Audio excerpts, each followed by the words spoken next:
Okay, welcome everybody. I hope you enjoyed Michael's presentation as much as I did. Now you know that he is actually also physically present, since you can see him now over there. Michael, what's the weather like in Berlin? I wanted to ask you, but I'm not doing that today.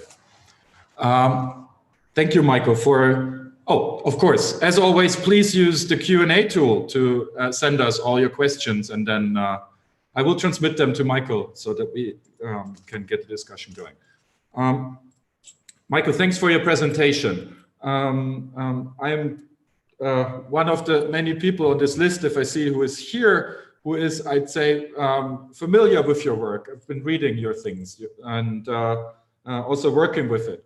I think still, for the start of our conversation, it might be good to discern a few of the terms that you are working with here. And you're introducing to us already the three identity dilemmas: the constancy and change, sameness and difference, and then the agency part. Are we active or are we passive, right? That's what you do in the very beginning. And you also say, and quote Brian Schiff there, you say, we do this every day. We negotiate those on the ground, small stories on the ground every day. And you relate this in your talk also to what you introduce as master narratives. And then maybe those master narratives also have something like a counter narrative. So I think we have 4 terms swimming around here, maybe even 5. We have a construction of identity that we do on the ground every day in small stories. We have big stories maybe out there that we tell in order to situate ourselves or to tell our life stories. And then somehow both these are maybe shaped by master narratives, counter narratives. Maybe you could discern those terms for us briefly before we really dive into your presentation. But okay, thank you very much. And thank you for organizing this conference and doing it so well so far. So let me preface this for a second, because this morning when I woke up, well, I was already up. I was at the 4 o'clock talk, but then I went back at 6 o'clock to watch the news. And it was startling because today we in the United States are marking 100,000 victims. This is a sad moment in a way, and I just wanted to have this mentioned at least, so that we are not just going back to normal even in our conference. Good. All right, now I am kind of going back to our normal academic discourse. What I was trying to do, and I just realized that, well, by looking at it again, the presentation, I used a bunch of commercials, because when commercials are branding, are showing, trying to come across as who they are positioning us. So they are positioning themselves, and they are positioning us as consumers. Typically, they target a particular population. But that's the principle here of why I thought, not having any data, when you asked, would you mind presenting a paper or doing a talk? I thought, okay, these commercials that are offering a kind of a help, being a savior, they may be a good target to look at, in particular in the United States, because this branding process also implies a background, a cultural background of who we are as a collective, and also the kinds of situation in which we currently seem to find ourselves. So that's where I use the 3 kind of domains or territories or arenas that we assume are at work when positioning, when identity work is going on. And the one is, are we the same as others, or are we different? And we are both. I just followed the talk, the keynote before this one, and that was where that issue was exactly, plus the issue of agency, was the core of the presentation. So I encourage everybody to go back there and rewatch that one. It was fascinating. It was really helpful for me to even deeper dig into this one. So are we the same? Are we different? Yes, we are. No, we aren't. yeah, because we flaunt our individuality, our uniqueness at certain times, but at other times we argue that we are exactly like you are, like everybody else. So the other one is the continuity, discontinuity. Am I the same as yesterday, a year ago, 20 years ago? Yes, but also no, there's change and constancy that is continuously navigated, so to speak, or that is something that we draw on in order to make sense, yeah, to brand ourselves if you want to. And the last one is agency and control. I am a product of my parents, of my surrounding, of my social being in the world. But at the same time, I'm also hopefully have some impact on, at least at in the micro realm of my actions, of who I am, what I'm doing, how I'm doing what I'm doing, impacting others and the world. So these three dilemmatic areas, then I called them. But here I almost would want to call the uncertain areas, because there's no certain ground on which to stand. And just to move ahead to the core of what I wanted to present in my presentation is we don't, if we look at identity along those lines and we analyze identity and teach identity in psychology along those lines, we don't need the construct of interiority. Interiority as this big mother almost, or compass that is sitting somewhere seemingly inside, from where all our actions seem to emerge. That is a modern construct of European modernity, not of other modern developments in other nation states and cultures. It is a particular one, and I think at this point it backfires on who we are and what we do as psychologists.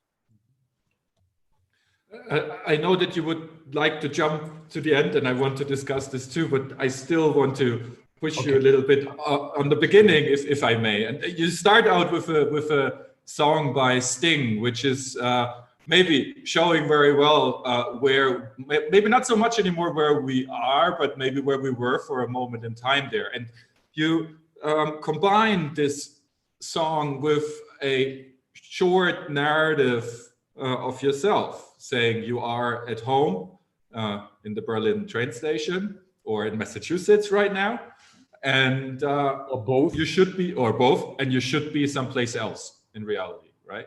Right.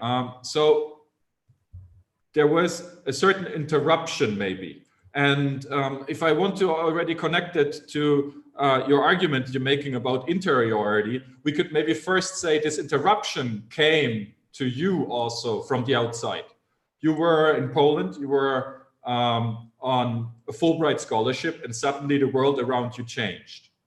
Can you maybe take this example and push it a little bit further and show us how a positioning in that very moment changes, in that moment of maybe crisis that you face, in a moment where suddenly from the outside there is an interruption, there's a change happening? You're right. I mean, you're trying to push me in a certain direction here, but you know, but let me counter push. Look. This is not much. It was not much different from the kind of typical situations. Yeah, I mean, there was at that point some real change, and it was a little bit of drama also. Or I can fashion this story as a little bit of drama. The calls in the middle of the night with the American ambassador, and being put on a plane, and I couldn't go on that plane. So there is that type of stuff. But I would like to move this back into, these are relatively normal processes. You know, one of my sons says, "Don't come back to the United States. You are a fool."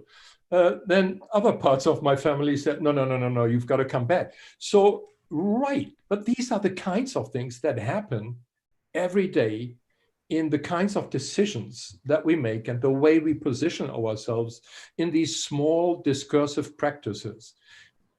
And usually we don't give them all that drama. We could fashion them as a dramatic tale, but typically we don't because the expectations are going on and there's more important stuff to talk about. So I wouldn't want to take that necessarily out of the extraordinary, out of the ordinary, and move it into the extraordinary and make sense of them as such. Yeah, that would be counterproductive to the kind of narrative that I'm trying to tell here with my presentation, and also with the point that uncertainty is woven into everyday practices very deeply. And I would want to argue not existentially, not because our interiority is infested with that, but rather it's part of our practices. And as such, it's not a threat, not necessarily a threat. It can be interpreted as a threat, and it can be interpreted as, you know, as one of my teachers in Berkeley, Dick Lazarus argued, yeah, you can move toward something that is new, that is something that is interesting, but you also can retreat and move back and say, well, you know, today or this in my life, I'm not going to go near this. Let it pass by. Yeah, that's the stress and coping paradigm that I think is running still through a lot of psychology, in particular more cognitive ways of making sense, again, of interiority and decision-making processes. There are lots of questions coming in. I just want to quickly make one more connection and then I'll take them in. So after that, you're showing us the first ad, the Pfizer one that shows us science might be the solution. And the ad in and of itself is interesting, and it's very dramatic, and it produces emotions, and probably all of us when we see it. And you also tell us in your presentation that you show that to your students, and that your students at the end get angry or maybe even feel cheated because suddenly it is revealed this is advertisement, it's for making money. So yeah. I want to ask you, is there also in relation to your own narrative of having to leave Poland quickly, is there a certain expectancy how such a narrative has to end, specifically if it evokes certain emotions? Yeah, and what's the role of emotions in those short narratives? I mean, see these sorry, just as a footnote, specifically if you don't see emotions as something that is internalized or that comes from the inside, right? Right. I mean, and look, you know, what I did in the presentation is I went over these really quickly and superficially. Yeah, they need to be analyzed. And this is where I think the empathy, the affect comes to existence with these modalities playing together, right? The way these shots are done is not random. Yeah, they are coming from a camera position, the way they are tuned into the music, and then the way there is some form of action unfolding in the sequence. Yeah, all these three definitely and more modalities are put together. And this is where, yeah, the facial expressions, of course, the gaze, the micro cues here, they all they are worked up by us as consumers, as viewers, in a particular affective way. And I think that's what is happening with all stories, I mean, with discourse where there is no story as well. And this is where this alignment is taking place. Yeah, between the brand here and me as a consumer. And when I realized that at the end that this is for profit, I said, wow, you know, I don't want to give you my affective alignment, my body, so to speak, tuning in with you. I feel cheated. Right, and I think that is something. Again, you know, I'm pushing here toward the end. This is what the self-help industry is pushing us to do these days, and this is, I think, where we as psychologists have to differentiate ourselves from exactly that type of promise. Yep, but we may get there sometime in the next 15-20 minutes. No. I mean, let's take the epistemological bull by the horn, if you want to. Felix is asking here, am I right to relate the rejection of interiority to recent traditions in the social sciences, American behaviorism, the second Wittgenstein, postmodern critique of psychology, discourse and conversation analysis, which find the psychological on the linguistic surface, which surge as a reaction to psychological mentalism? Yeah, right. Yes and no. I think if you look at the history of psychology over the last 50 years or so, I think this so-called discursive turn is a reaction to the cognitive turn. And I grew up with the cognitive turn in good old Berkeley, and it was an exciting time. This is an exciting time too, for a number of reasons. But look, there's a danger. There's a danger of, and I encounter that quite a bit, that people are arguing, Michael, what you're doing is you're analyzing the external stuff. Yeah, you're analyzing discourse. You're analyzing something that people do or bodies do. But they still are accepting that the external is a representation, is a response, is in response to your internal feeling, to your internal thinking, to your internal being. Yeah, and that I think is a problem, right? If we maintain that, and I heard this in a bunch of presentations over the last days, that people are very critical of individual psychology. I think we are all critical of individualism, yeah. But individual psychology, people are critical, but then they step back, and with the other foot, they maintain their footing and anchoring in interiority. And that is a split personality, kind of like as a psychologist or as a discourse analyst as well. So I hear what you're saying, Felix, and I think you are right. There are these kinds of things out there. But what I'm trying to tackle is something that I think is a little bit more substantial than these pendulums that are swinging back and forth. By the way, also Wittgenstein, late Wittgenstein, and I was for a second tempted to call this talk on uncertainty, but then I thought that's going too far. But anyway. Let's follow Antonia Larrain, who's trying to take you even deeper into this discussion. She says, regarding interiorization, I understand that interior as a spatial metaphor is misleading for psychological thinking. But does inner speech as a material social process that goes on with oneself being proposing and opposing positions play a relevant role in psychological life, particularly considering the psychological productivity of narrative? Well, Antonia, you were the moderator in the last session, right? I can't. She was. Yes. Yes. No. Hey, that was cool. All right. Okay. Let me. You're opening the door here for me, and I don't know Antonio, but Antonia. Look. How can I? Inner speech. Vygotsky. But the way it has been hijacked by a school that falls under the umbrella dialogicality, and I've tried twice to call that term into question, because the assumption here is that there is an I who is speaking to myself, to a me, and within this framework of so-called dialogicality. And that the I is the agentive one, typically identified with the positive voice, and the me, that is the one who wants to smoke or who wants to drink, the kind of negative tendency, in the examples at least.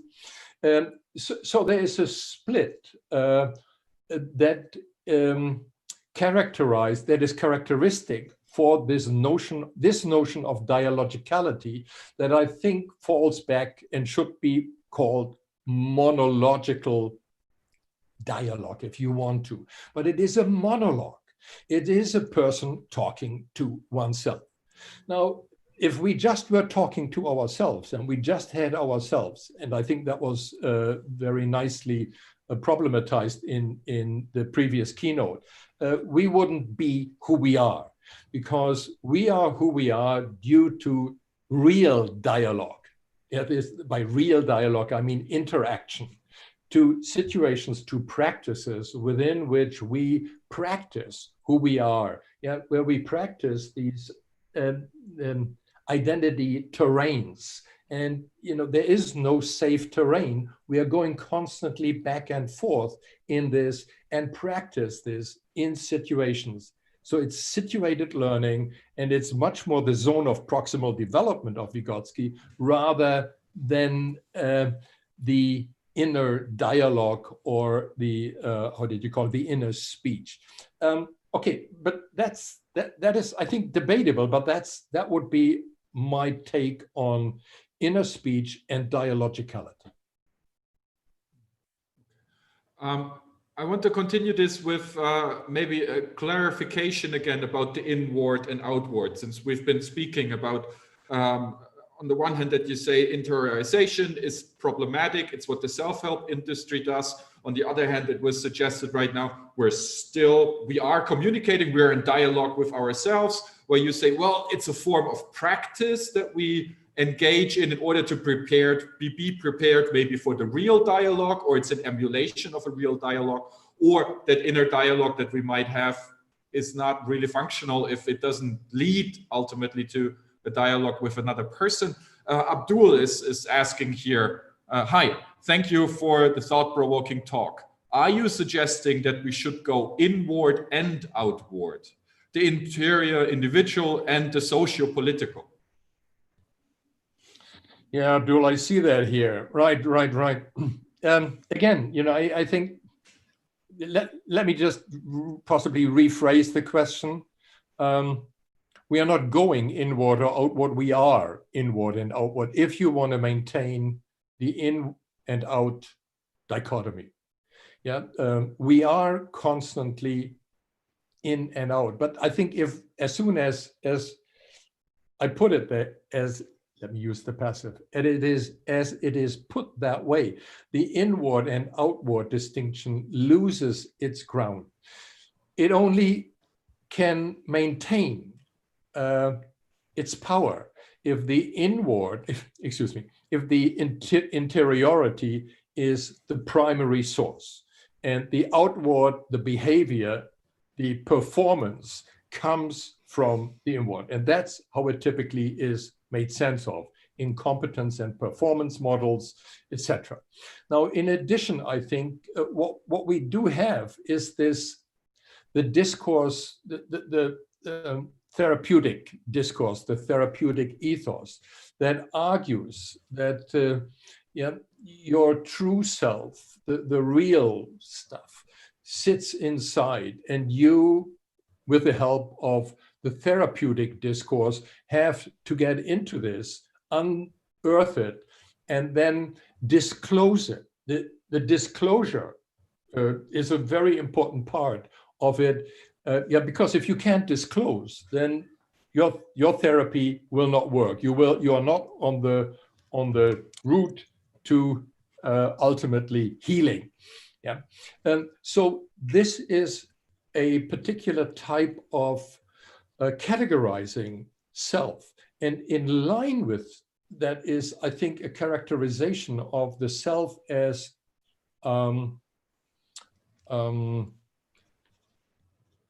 vulnerable. And again, I heard that at one point. I tried to put my finger onto this, that we are always the argument that the person is intrinsically not only vulnerable, but suffering. The construction of suffering in this discourse, in the therapeutic discourse, and suffering is something inside. And I think this is highly problematic because Yeah, I'm not arguing that there's no suffering. I'm also not arguing that science is wrong or religion is bad. Yeah, but I'm arguing that if we categorize people as suffering, we are also imposing the kinds of means that the therapeutic ethos then is giving us, or seemingly landing us, to do the kind of therapeutic work. And that is limiting because it is not addressing the kind of structural issues within which suffering takes place, the larger social issues within which we are functioning and navigating uncertainty. I hear what you're saying, and that's good. Well, I mean, and that's a good start, right? And I also agree with you. That's even better, right? But still, I want to ask you here, together with Alfonso Williams, a little bit about the effectiveness of these narratives. So you have taken apart for us a little bit this therapeutic idea that there is a drama, maybe even, that there's lots going on the inside, that there is suffering maybe in all of us and most of us that we have to treat therapeutically, without denying that there is suffering out there. But you're saying that this is a particular discourse, right, that is established. So now, if we are at this position where we can discern that, where we can maybe even understand that, one question might be, why still is this such a powerful discourse? And to bring Alfonso in here, he says, for example, those ads that you have shown us, right? We know, not only once we're done watching them, not only once we have realized that this is actually Pfizer and that they actually want to make sure that we buy their products, we already before that, we watched that, and the general we, and maybe people want to disagree, but I'll just claim the general we here for a moment. We know that this is advertisement. We know that this is, well, what is it? Told with a particular strategic plan, right? We know that this is not just a form of truth that is presented to us. Still, it works. How so? Why do those things work?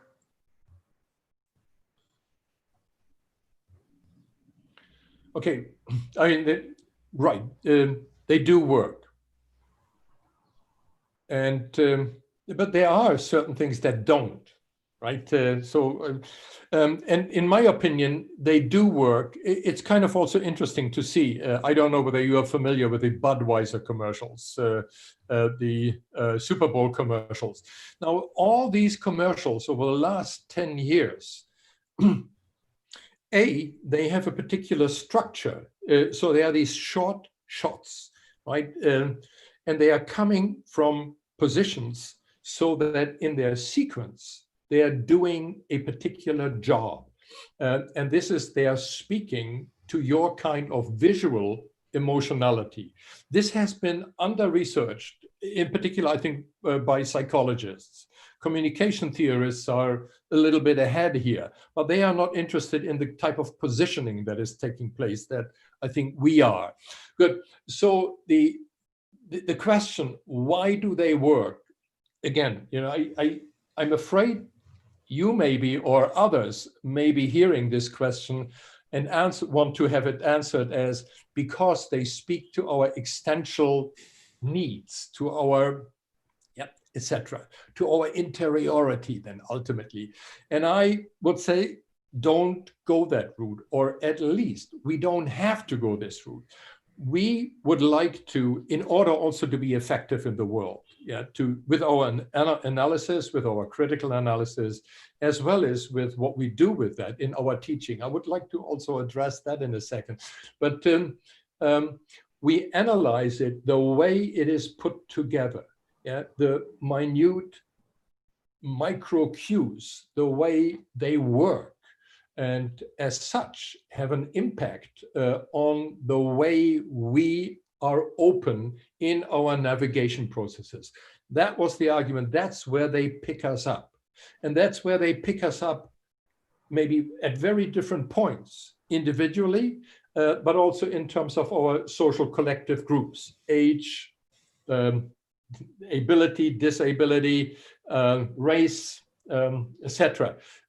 So they are manufactured so that they do a job.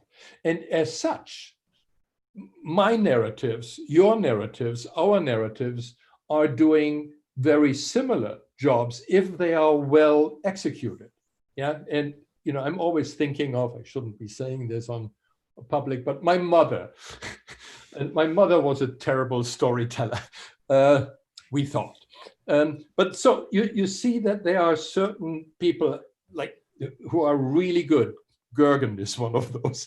Jerry Bruner was one of those, who are masterful in their storytelling, and others less. So again, I think that's where the industry, that is, and according to Trump, the industry is on Madison Avenue. I didn't know that, so I learned something actually. The industry of putting this stuff together, this is teamwork. These are young people, and they are getting together and putting this together. So this would be part of the answer. It's not the full answer, but I think I would go into that direction to analyze this together with my students and see how this stuff is working and operating in order to, so that they teach their students and are able to do this when they are teachers, trainers, counselors, whatever, how these processes are at work. I want to pick up exactly there, together with Ernst Schraube, who is asking he says a more general question, but I think it's actually right at the spot of what we're talking about right now. He says, what is the role of narratives in our experience, actions and conduct of everyday life then? Why and how do they matter psychologically? Do they constitute the forms of life and fabric of meaning in and through which we live our everyday life? Can we as individual subjects relate to them, ignore them, change them? Are we participating in creating them? Why is it for psychology important to trace and uncover them? Right. I mean, thank you, Ernst. My answer to that is different from my friends and colleagues who analyze big stories. Because I'm convinced that there's narratives are overrated. Yeah, there are other discourse types that are equally relevant. Now, narrative does one thing that other discourses, argument, description, do not. And that is that they are not encapsulating the temporality. So they are not as well equipped as narrative is to manage change and constancy. Yeah, am I the same as yesterday? What happened? How do I make sense of the temporal continuity and discontinuity, for instance, that I was part of when I was sitting in Poznan and not knowing what would happen tomorrow? Yeah, but I'm sitting here in Massachusetts and don't know what is going on tomorrow. Okay, so this is where narrative, I'm arguing, is privileged, is part of the privileged discourse. But my friends and colleagues, I think, have moved narrative into a super privileged in narrative über alles position, where everything seems to be narrative. And if everything is narrative, then nothing is narrative anymore. So where this notion of narrative and the powers of narrative as an organizing superstructure, I think is overblown. Yeah, this would be a part of another longer discussion. But I think that's my basic position, and I tried to express that in writing a couple of times. I also think that this discourse is maybe shifting again right now, specifically with Trump, right? Where we call out for facts again and argue against narratives maybe, or just the superpower of narratives, if you want to, and say we need facts checking, etc. Right. I mean, see, there's this other discourse about master narratives and counter narratives. And, yesterday I disclosed, and I'm not proud or unproud, I'm unemotional about this, because I I accepted an invitation of the intelligence services a year and a half ago that invited people who work on and with narrative to come to Washington and help them to create a new, what can be called master narrative that would unite people behind a new narrative for America, for the United States. And, I talked to my relatives and said, should I do this? And they said, absolutely. You better have a foot in there or a hand or whatever, rather than let it slide as an opportunity, right? So there is this type of discourse where narrative is being used as an umbrella notion under which, the narrative of greatness, I think, is one of those under which common folks can find themselves and go along with a certain type of decision making that leads possibly even to voting at the voting machine or in the letters that we are not allowed to send. So these are the kinds of conditions where I think narrative, master narrative, and counter narrative are used in a slightly different connotation, meaning I'm using them more as background assumptions, where master narrative is not the same as a hegemonic narrative. Master narratives can be hegemonic, but they don't have to be. Counter narratives also can strive for hegemony. We are in the midst of sorting a bunch of things out there when it comes to the discussion of master and counter, in particular in these interesting side fields that are popping up left and right, like narrative criminology, which I didn't know anything about, and all of a sudden I see they are doing really, really interesting stuff. Okay, but let me connect to your small story with the CIA. Mark Freeman is asking here. You brought it up. Mark Freeman is asking here: is there any kind of trans-individual ensemble formed, constructed out of the various discourses and master narratives operative? Do they come together in any structured way to produce a particular kind of subject? And how does what you're addressing relate to the neoliberal self? Yeah, well, thank you, Mark. All right, okay. Let's just work with the first part a little bit. The way I would possibly rephrase it, are there certain kinds of and again, these are different from the kinds of, okay, let me just put it this way.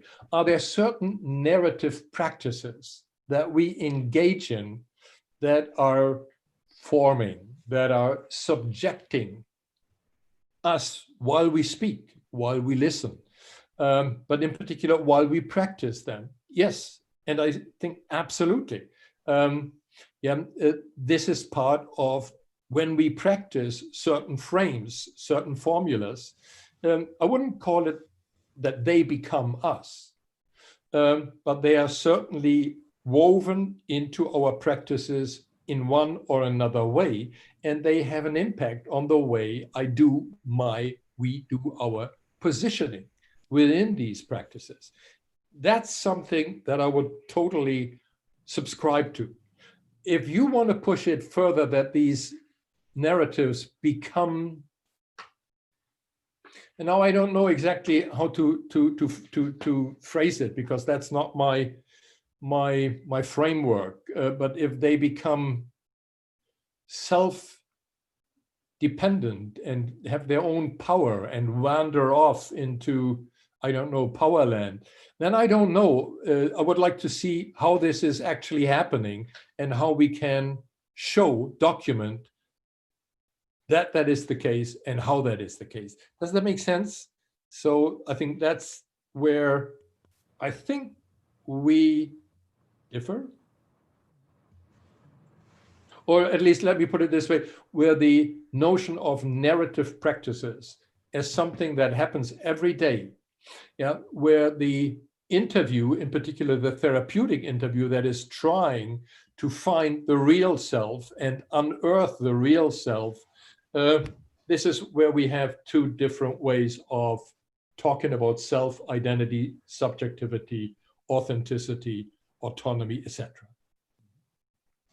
I want to move on from here a little bit further also towards the end of your presentation. And you're doing at least two, maybe more things there. One, we have discussed already a lot, interiorization, and I think we have to talk about it a little bit more. But the other one is also you're taking issue with, or at least you're raising doubts about the way in which we have talked about crisis so far, right?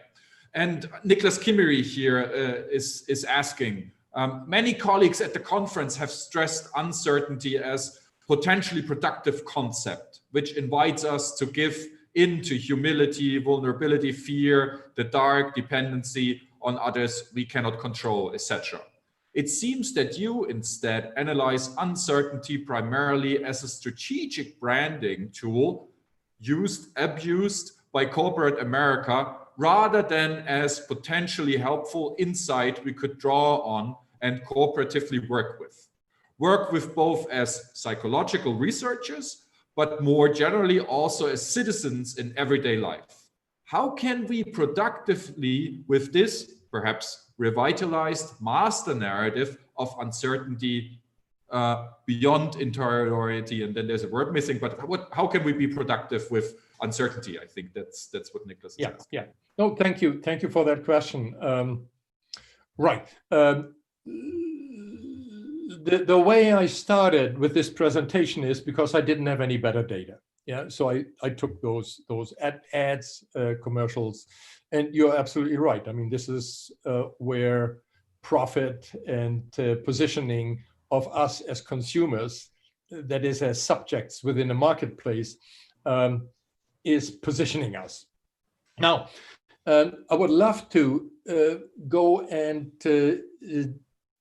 look at narratives on the ground, as Brian put it, yeah, that we are listening, that we're hearing, where people find, let's use that term again, counter strategies, and formulate them, or in the process of trying to formulate them. So that would exactly go in the direction I think that you are opening up. And my point with regard to crisis was, I hope that was clear, that crisis lends the structure of a narrative, a before, a middle, and with a high point even, and an end. And we can subsume uncertainty under it, yeah, that this is a feeling, an interiority kind of state that happens typically in crisis. And I wanted to turn that around on its head and says, no, the uncertainty is the kind of continuous action, engagement, being in the world, and crises are these kinds of constructs. So that is a construct, yeah, uncertainty is a construct, but so is a crisis, and the crisis is a construct for another purpose. Yeah, so I think that was my argument, and the argument there then was and is also that uncertainty lends itself, I think, ultimately for a new or different type of psychology, much better to tinker with suffering, yeah, with anxiety, and rework this. Let me add this, because I'm not getting that question. And I had hoped from Ernst I would get that, because the thing that is happening that is bothersome is that now, at least here in this country, students are being placed, undergraduate students, in the category of a vulnerable population. Yeah, and with vulnerability, with the vulnerabilization, with the category, with the use, comes the dark side of weak. But it also presupposes then there is someone who is the savior, who helps students out of their misery, of suffering. And I find this highly problematic. Why? Because I'm using for 15 years now, at least, peer learning assistants. That is, students who have been in the same class, and now they are helping as the transmitters between the instructor and these new students in the new class. And those are between 50 and 60, and there are about 10 to 15 peer learning assistants. And in the last couple of years, this trend is really frightening, because the peer learning assistants consider themselves as therapists. So there is no distinction anymore, seemingly, between teaching and learning, and teaching as what teachers do, right, and learning what students do, in contrast to what therapists do and what people who are constructed or construct themselves as suffering and come to ask for therapy. But students came to ask for learning. So the undoing of something that was already as a process happening seems right now, my colleagues outside of psychology constructing their students as suffering. So we do different things with people together when we assume that they are suffering. And we also, sometimes my colleagues construct themselves as suffering in these conditions. And I don't know where this will take us, but if this is continuing, that will have some real impact on what we are, who we are in the academy, in doing our research and doing our teaching. And as psychology teachers, I think we have a great potential here of making a change with those students, which is a different issue, who are coming and want to study psychology. We're slowly running out of time, but I want to build one more bridge, Michael, so bear with me. You talked about interiority, yet again, your students, how even your peer learning assistants right now feel that they have some form of a therapeutic agenda maybe going on with the regular students in the class. And now specifically, we have talked about crisis in the last days, also in terms of interiorization. We have talked about post-traumatic stress disorder, post-traumatic growth, maybe, right, etc. So those times of uncertainty, and that's what those students also live through when they start their undergraduate education. Everything's new, they move out of their homes, etc. Times of uncertainty, we somehow seem to connect with, well, a form of help that is needed, right? Something's going wrong on the inside if we're not guided properly. And I want to hold on to this for a moment and connect it to a question that Carmen Dege is having here. Given that you end arguing that uncertainty is a better starting point than crisis, right? That's what I just said. Could you say more about uncertainty, not certainty? How this can relate to agency? For instance, can you think of alternative master narratives that do not frame uncertainty as a problem, which requires a solution? To which extent can master narratives be combined with more subversive, self-critical, and deliberately uncertain stories?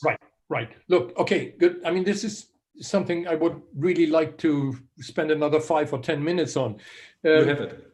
Linking the learning goals of the American Association of Universities and Colleges, which is a liberal organization, with the learning goals of the American Psychological Association, with the learning goal of the institutions, the academic institution within which we are functioning, we are agents, to and with the kind of curriculum that we have when we teach psychology, yeah, with the kind of learning goals that we have outlined in our course outline, with what we are trying to accomplish every day in our unit or subunits of where we interact, with our students.